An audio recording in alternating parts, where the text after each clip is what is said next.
Tweet, tweet for the last time. Okay, so here's where we're at. We got our roof on. It's secured with a couple of screws. And the reason you want to make sure those screws are on there is to make sure, because everything's going to be lifted by these two pieces of wood. So the nails are not going to hold much. The glue will hold a lot. And then these screws make sure that this thing's not going anywhere. Last thing we need to do is shingles. So you're going to get these little cedar shingles from your instructor.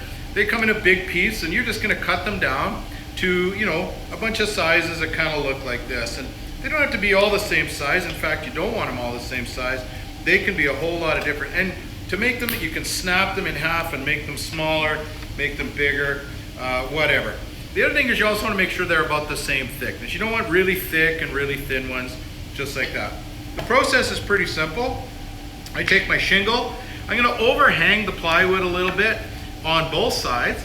So I'm going to take a hot glue gun, and I'm just going to like literally, got to get a glue stick in here.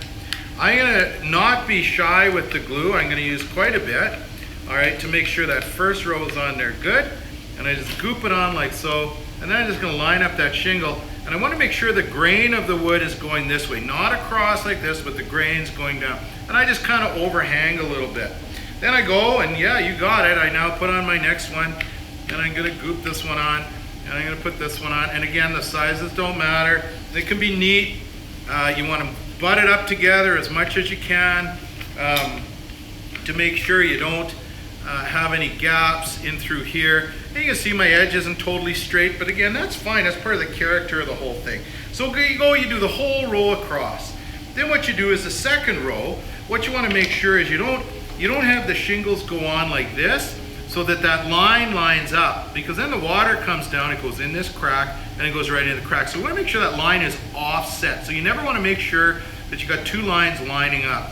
So I'm just going to take this one now, and all I'm going to do is not glue everywhere. I'm just going to glue where it's actually going to hit the wood. So that's right there and right on the top. So I glue the bottom of one and the top of the other, and then I just simply stick it on like so.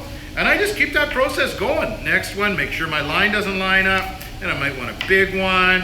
Then I can get a smaller one. And again, see, this one, the line lines up, so I can break that in half and put that one in there. I can put a little one like that. And then basically all over. And you just want to overlap the shingle so eventually you'll end up with that birdhouse all covered so the birdies don't get wet. So that's it. You finish that up. You put the rope on, and you're done. Tweet, tweet. Loved having you with me.